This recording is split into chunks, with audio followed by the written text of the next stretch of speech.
even though at this point it basically means nothing, you're back at 0. Sometimes you get to where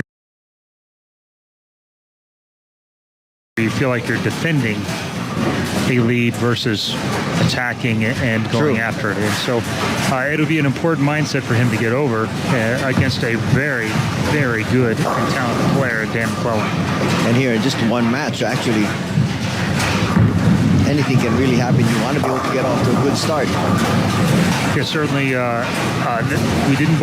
haven't bowled singles, and that was 3 days ago when they qualified for that. And how they got there was much differently. Dan didn't think he had enough score and was able to hold on. And on the flip side of that, Andrew put on a 3-game set of 857 in the middle. That was far and away the best 3-game set by maybe 100 pins so far in this whole tournament by anyone.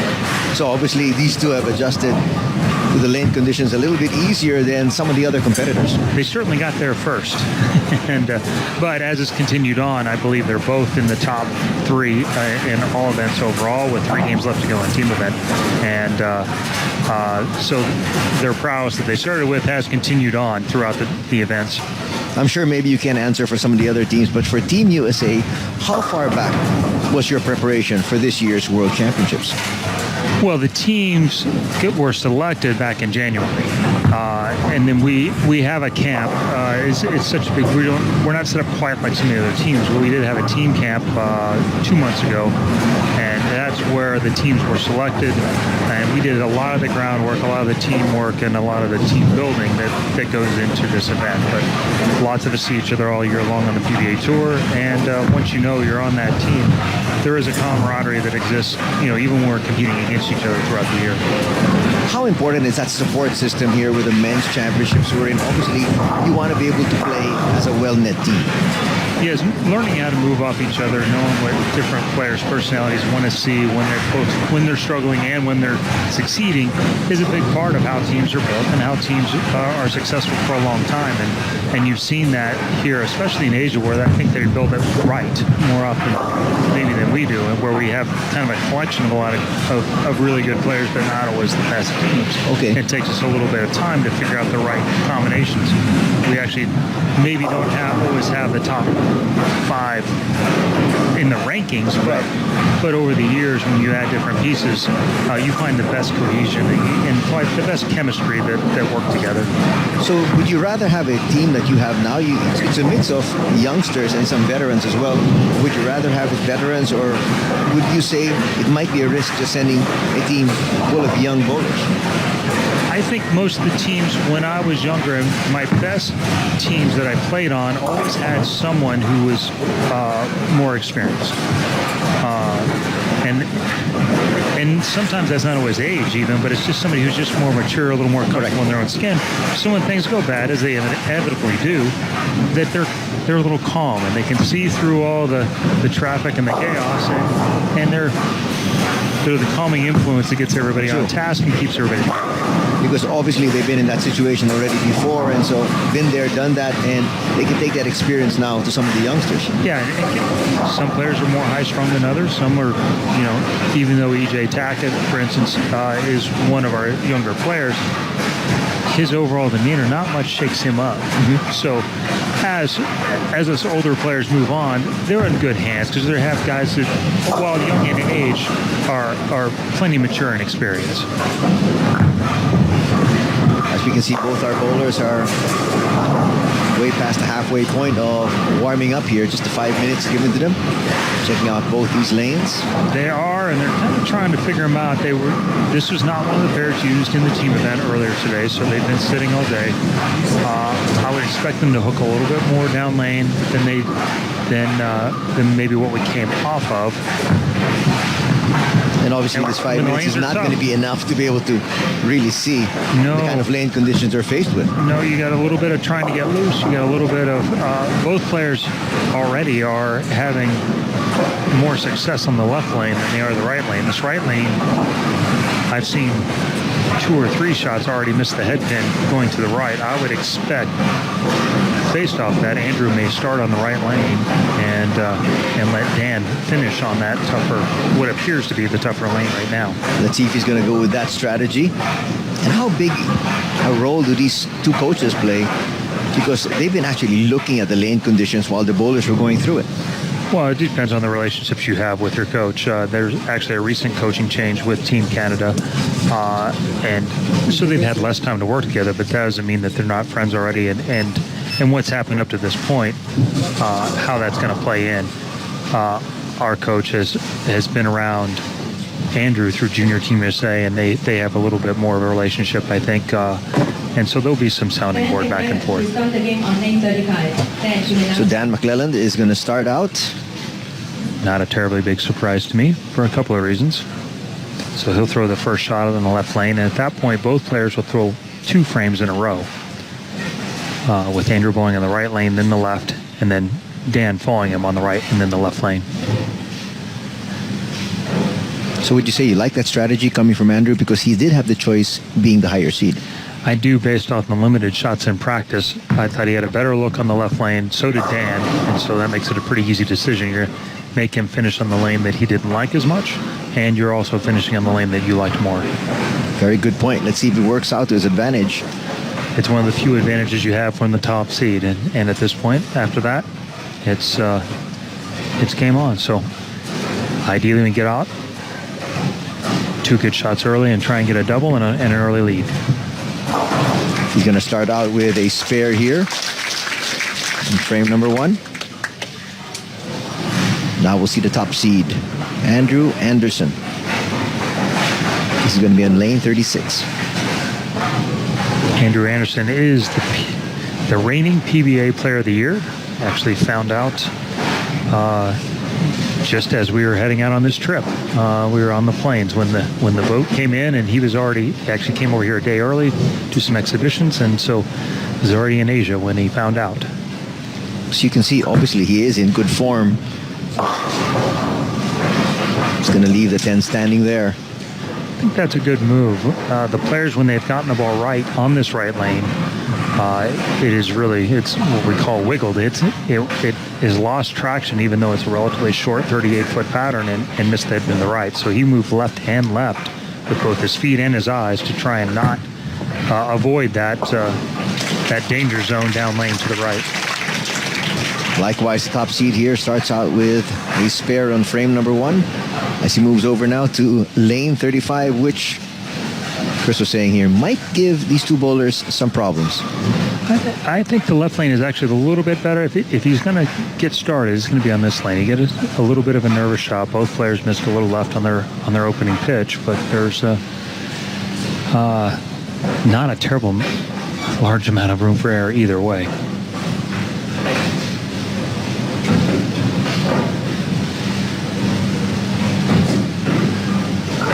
First couple of bowls here. We got all the pressure. Ooh. That's an enormous break early on. It looked like it's going to be a baby split to start things out. What could have been very easily an 8-1 and an open turns into a strike and an opportunity for a double. It's now a slight advantage to start things off here for Anderson. Second frame right now for the Canadian. Let's see what Dan can come up with here. As you can see there, Dan McClelland using a method. This is a pretty strong ball by Brunswick. This is one of his earlier hooking and overall most hooking balls. Boy, he missed the pocket that time. Yeah, he jumped. He did the absolute opposite of what Andrew did. He jumped further right. He was going to try and use that spot down lane that didn't hook much and try and use it as hold, but he didn't get it out far enough. And so early fishing expedition going on right now. Sometimes the key break is the one where you get away with the errant shot. Looking to clean things up here first. Dan, an excellent spare shooter, almost had one slip away there. Could that be pressure early on? Sometimes it's just getting into a rhythm. The 6 games, you get into a feel and kind of a flow of things, and TV shows are always different, no matter. And Dan's been on a lot of big ones, and including the Masters finals and for some majors. But back here in lane 35. That one is more in the pocket, but he's going to leave one standing. It's close, and this is more what Dan did in qualifying in the early portions. And it's 38-footer. Generally speaking, you should be able to play 8-9 to about the 5th board, which is around the first arrow. But it's been pretty sketchy. It's been really difficult to play out there, and so a lot of players have moved left, like where Andrew is playing. Dan is one of the few that's had success for a couple of games playing to the right. If he can figure it out here, it's certainly a big advantage because the scores on the fresh have been pretty low. First 3 frames here for McLelland. Our spares, as we see, the top seed once again, Andrew Anderson now. Even though he averaged 244 to qualify for the singles final, his first game was 200 even. So all of his damage came from really in games 2, 3, and 4, and then a little bit in 5 and 6. That's going to come in. He got the pocket there, but leaves one standing. They give it and they take it away. A fantastic break, rolling out the 210 earlier to not only avoid a split, but get a strike out of it. And then on a, well, it's basically a perfect shot. Yep. The Stone 8, probably the one true tap-in bowl.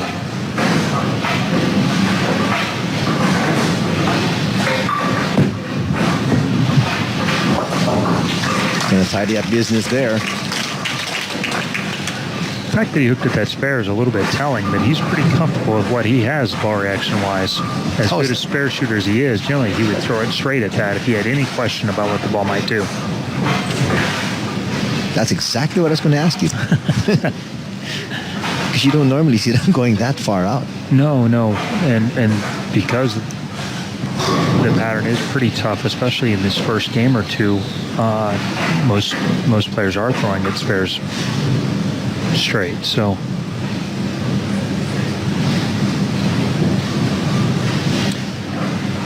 you got a lucky break here in 35. 4th frame up by 3.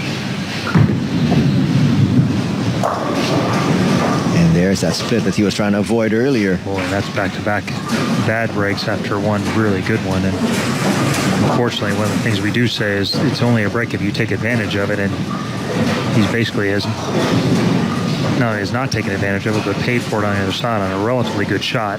Probably should have been a 4-pin only. Now, very difficult make. Probably about 8-1 to make this. He's going to try to go for it. Not going to happen. That's going to be the first miscue here of our first semifinal. Pretty big swing there. That puts Dan McClelland up 10 pins now, with him going up in the 4th frame.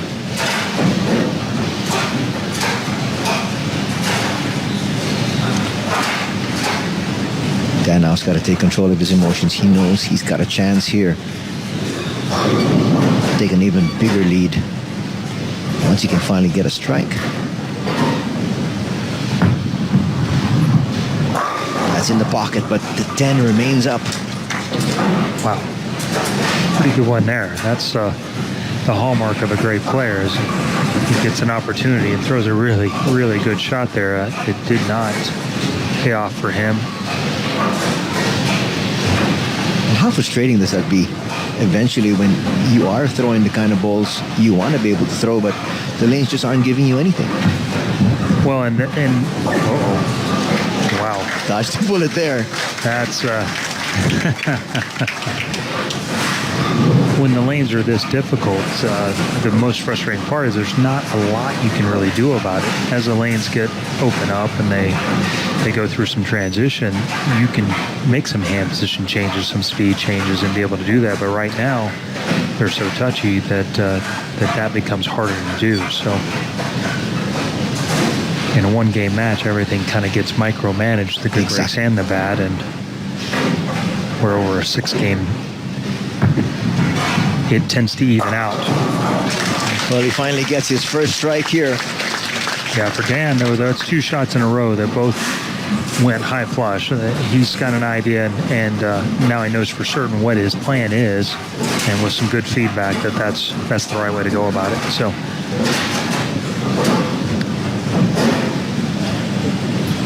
for Andrew here, he's got to have a short memory. he does. If anything, feels like maybe he has a break coming his way. Now he's got to throw good enough for something good to happen. Great shot on this lane last time. Just has to repeat the same thing.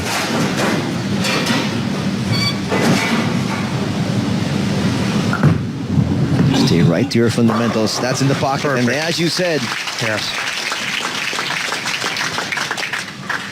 they finally reward him. Both players with quite a few good shots and not very many rewards. So up till now, so through 5 frames, Dan McClelland up by 9 pins. Both players worked on a strike. Talked about Dan's bowling ball. Andrew is throwing a hammered diesel, very similar as far as one of his most hooking balls is the same one he used in qualifying as well. Continued on throughout the week. So now, chance to regain the lead.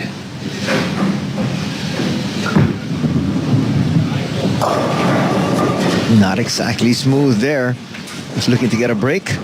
Yeah. Judging by his reaction, he didn't love that one when he threw it. Look at this dark target. It just went by there. Players will be going just over it or just inside of that target. It's at the 40 to 43 foot mark, and that's on the 10th board, and that's about where they're trying to get it around. Dan will be a little bit outside of that. His ball will be going right to left by then, whereas Andrew, coming from that deeper angle, his ball will just stop going to the right at that point, trying to go forward off that spot.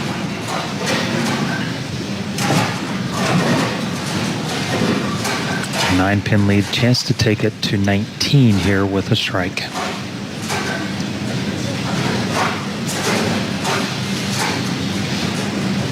Could be a critical portion of our first semifinal here.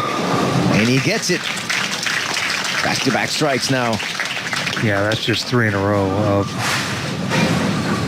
perfectly executed shots. High backswing, great balance at the bottom. This guy is super strong. See it, he's about 3 boards right of that targeting arrow down there at the 40, 43 foot mark, and 10 straight back. These guys actually only live about 30 minutes apart from each other. Is that so? In Detroit and just across the border in Ontario.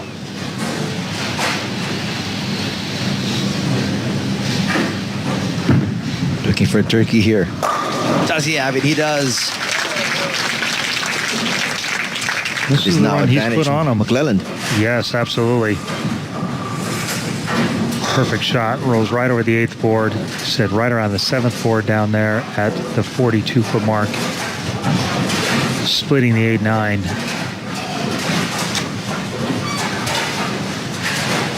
The top seed's got to pull something out of his bag here.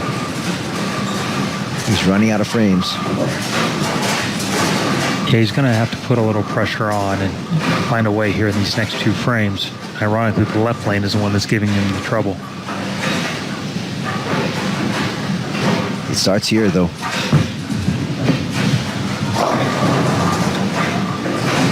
Not the result he was looking for. No. Just a little too much push. And being 60 feet long, at about the 35 foot mark, he's looking for that ball to get some traction and start going left, and he's pushing about 2 to 3 feet past that and just not making it up. Bucket, this is not an easy spare. It's all right. But he's got to get it to stay in this semifinal. He does.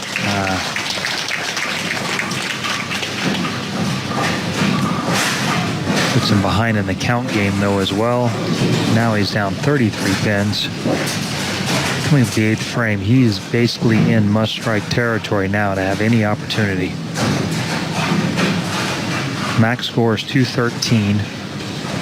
Dan McClelland is already on a 2:16 pace. As we've seen already in this game, the misses here are not so much 9 as they are 6 and 7 counts.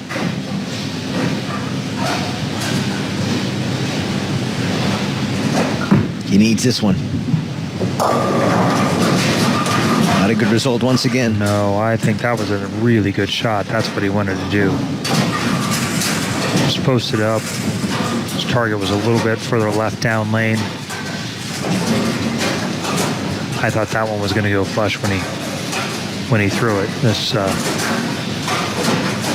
exceptionally bad news, and now he's running out of frames unless Dan gives him an opportunity. That's trouble. Ooh, that's not what he wanted there. No. Middle lane is very flat. It's small misses in there. Not have much chance now as Max scores 190. McClelland firmly in the driver's seat. Just needs a couple of decent shots here with marks. He will advance to the gold medal final.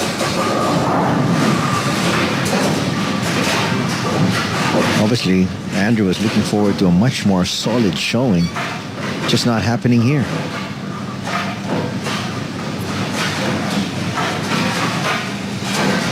Well, he did talk about it a few days ago. He said his first game wasn't the best out of the 6. No, they've been much harder, and they're harder for everyone. Dan has been one of the best players on the fresh throughout the week, and so really, it was not a great draw, so to speak, to have to face him, even though technically it is a 1 versus 4 match.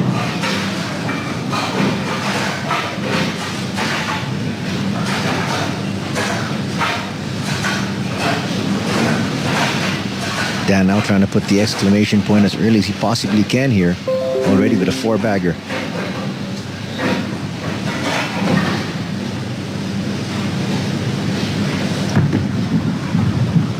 Looking for a 5, and he's there. And Matt locks it up. He only needed 9 on that shot anyway to lock things up, and that leaves him with a possible 256, and firmly stamps himself as probably the favorite in the gold medal. I agree with you there.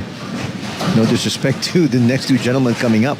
No, shooting 250 on this on the fresh, there's been very few and far between by anyone all week long, and that's a fantastic game in this setting. A lot of pressure is off, and still he leaves one standing there. He made a move there to try something else. He has a few medal matches coming up, so he will get another opportunity on this set of lanes, and so he's going to use this as a couple of learning frames, and see if he can pick up something that he can use later on.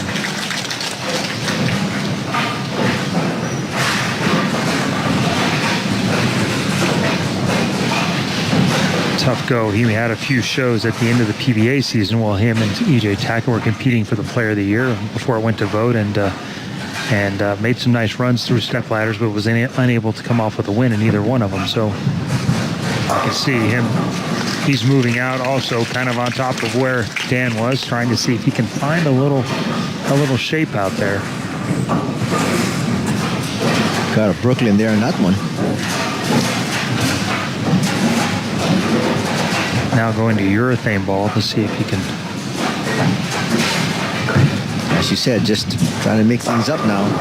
Looking to be able to study. It's just information at this point, and whether that's for his teammate, which is coming on next, or Kyle Troop has the ability to throw urethane and play those kind of angles, or whether he's going to move in and play him more similarly to how Andrew did.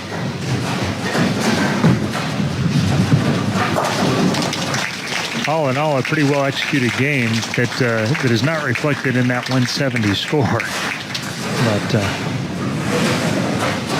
sometimes how it goes in these short matches, and a very quick practice session, and you make the wrong choice and commit, and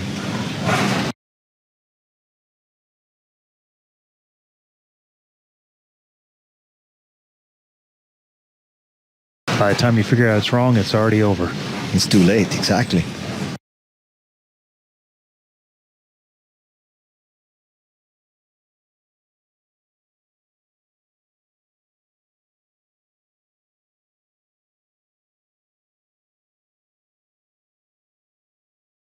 be honest, he made every right choice. 250 all week long, and a little bit of rhythm, a little bit frame 4 on at just nothing but near perfection. These are no doubters. Yes. Too. There's no lucky strikes or cut a break. These are just 10 straight back in the pit. This is it's a pure exhibition of shot making right now. Okay, looking at Dan's position right now, he's obviously got the lane conditions. He's bowling so well. From your point of view, what does he do? What would you want to do while waiting for the second semifinal to go on? You're going to have to stay loose, but the problem is, I do think it's an advantage to bowl the second match because your adrenaline levels don't change, and there's going to be a break while they rerun the lanes, have practice, and then you'll have to ramp back up again. And so those first couple of frames will be more difficult for the winner of this match versus the winner of the second match. So Dan McClelland into the finals.